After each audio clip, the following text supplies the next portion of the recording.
लोकतंत्र, जहां आपको स्वतंत्रता से बोलने की आजादी है, सरकार की गलत नीतियों के खिलाफ आवाज उठाने की आजादी है, अपने हक की मांग करने की आजादी है, अपने भावनाओं को व्यक्त करने की आजादी है। मतलब आजादी ही आजादी है। लेकिन जैसे जैसे समय का पहिया आगे बढ़ता गया, वैसे वैसे लोकतंत्र की परिभाषा बदलती चली गई। जरा एक बार इन तस्वीरों पर नजर डालिए।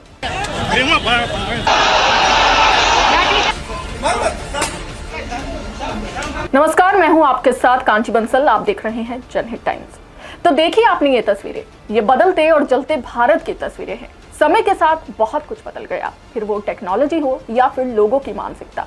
और वो तो आपने सुना ही होगा कि परिवर्तन ही संसार का नियम है। खैर, बिना मुद्दे से भटके हम अपने टॉपिक पर फोकस करते हैं। तो चलिए हम आपको बताते हैं कि हमें आज लोकतंत्र की इतनी याद क्यों आ रही है।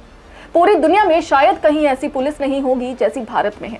किसी आंदोलन, धरना प्रदर्शन से निपटने का उसे एक ही तरीका पता है, दमन। और दमन का मतलब होता है बलपूर्वक शांत करने का काम। और ये प्रवृत्ति बढ़ती ही जा रही है। जहां भी कोई आंदोलन सर उठाता है, पुलिस अपनी लाठी बंदूक उठाकर पहुंच जाती है।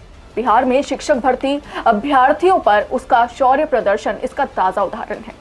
सब जानते हैं कि वहां शिक्षक भर्ती प्रक्रिया में लंबे समय से टाल मटोल का रवैया बना हुआ है। राज्य के वर्तमान उप मुख्यमंत्री तेजस्वी यादव जब विपक्ष में थे तो वे ये दावा करते नहीं थकते थे कि अगर उनकी सरकार होगी तो शिक्षकों की भर्ती प्रक्रिया को तत्काल शुरू किया जाएगा, ताकि राज्य की शिक्षा व्यवस्था बेहतर हो सके। और फिर नई सरकार बनते ही अभ्यर्थी एकजुट होकर अपनी फरियाद सुनाने निकल पड़े। मगर उन्हें अंत फिर वही मिला जो पहले मिला करता था, लाठी डंडों का वार। हद ये है कि खुद वहां के एडीएम तिरंगा लिए गिरे पड़े एक युवक को बेरहमी से पीटते रहे।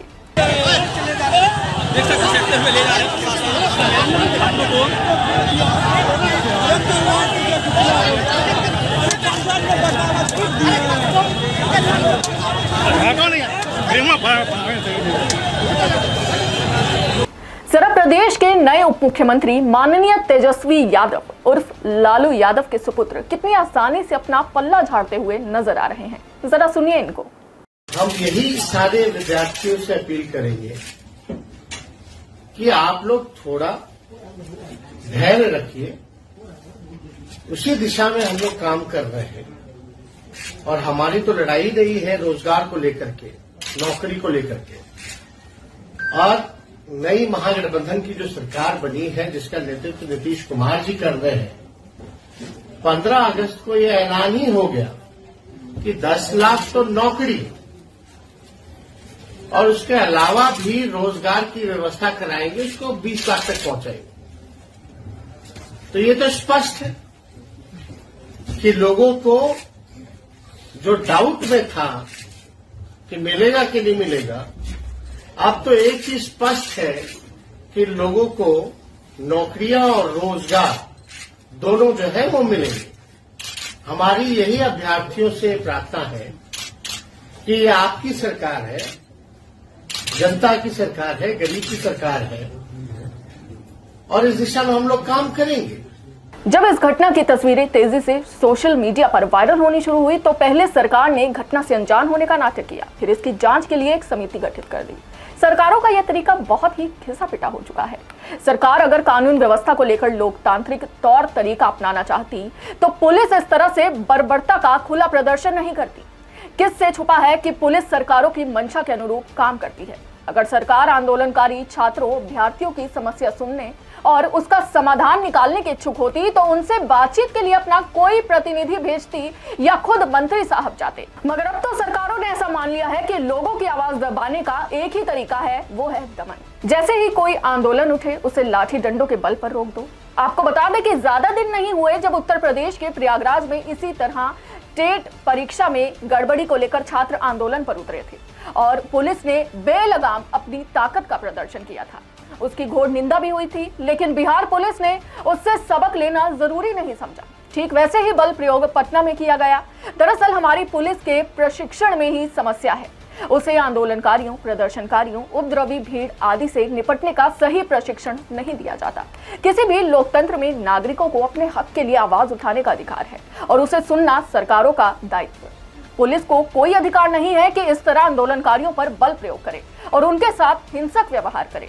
अगर कहीं किसी वजह से भीड़ बेकाबू हो जाए तो हवा में गोली चलाने, आंसू गैस के गोले दागने, पानी की बौछार करने आदि का नियम है। लाठी से पीट कर अधमरा कर देने का अधिकार किसी भी पुलिस को नहीं है। ये अधिकार उसे सरकारें देती हैं। उन्हीं के इशारों पर आंदोलनकारियों के साथ ऐसा बर्ताव किया जाता है। इस मामले में बिहार सरकार अपनी जवाबदेही से पल्ला नहीं झाड़ सकती। आपको नायक फिल्म में बतौर नेता अमरीश पुरी का ये डायलॉग तो याद ही होगा। बोलो सर, यहाँ सिचुएशन बहुत खराब हो गई है सर। अगर आप परमिशन दे तो 5 मिनट में सबकी टांगे तोड़कर अंदर कर दूं। ओवर।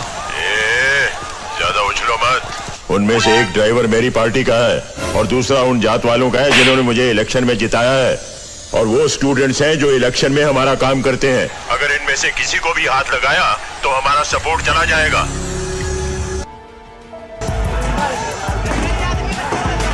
सर, दुकानें लूट रहे हैं, बसें जला रहे हैं सर, पब्लिक प्रॉपर्टी कचरा हो रही है। You have to issue shooting order sir. अरे शूटिंग ऑर्डर देना होता तो कब का दे चुका होता। कुछ बसें जलती हैं तो जलने दो, दुकानें लुटती हैं तो लुटने दो। मैं 2-4 को पकड़कर एक कमेटी बनाकर स्पॉट पर भेजता हूँ। वो चिल्लाते हैं तो चिल्लाने दो। पहले चिल्लाएंगे, बाद में थक जाएंगे, फिर भूल जाएंगे। अब रील से रियल लाइफ तक यही हालात हो चुके हैं। जिस पुलिस अफसर ने अभ्यर्थियों पर लाठियां बरसाई, उसे कठोर दंड मिलना चाहिए और साथ ही पुलिस को स्पष्ट निर्देश होना चाहिए कि किसी भी आंदोलन से निपटने का क्या तरीका है। लोकतंत्र लाठी के बल पर जिंदा नहीं रह सकता। दमन के सहारे सरकारें व्यवस्था बनाने का दम बेशक बढ़ती दिखती हो, पर इस तरह उनके पांव भी जल्दी उखड़ जाते हैं। हमारे देश की पुलिस को ऐसे आंदोलन को नियंत्रण में लाने के और भी कई तरीके हैं। अगर कोई छात्र उपद्रव कर रहा है तो उसे चिन्हित कीजिए, फिर कार्रवाई कीजिए, लेकिन आप सीधे किसी निर्दोष पर लाठीचार्ज नहीं कर सकते। सरकारों को इस विषय पर भी चिंता करने की जरूरत है। बाकी आप लोगों की क्या राय है, हमें इस वीडियो के कमेंट सेशन में जरूर बताएं। देखते रहिए जनहित टाइम्स। जय हिंद।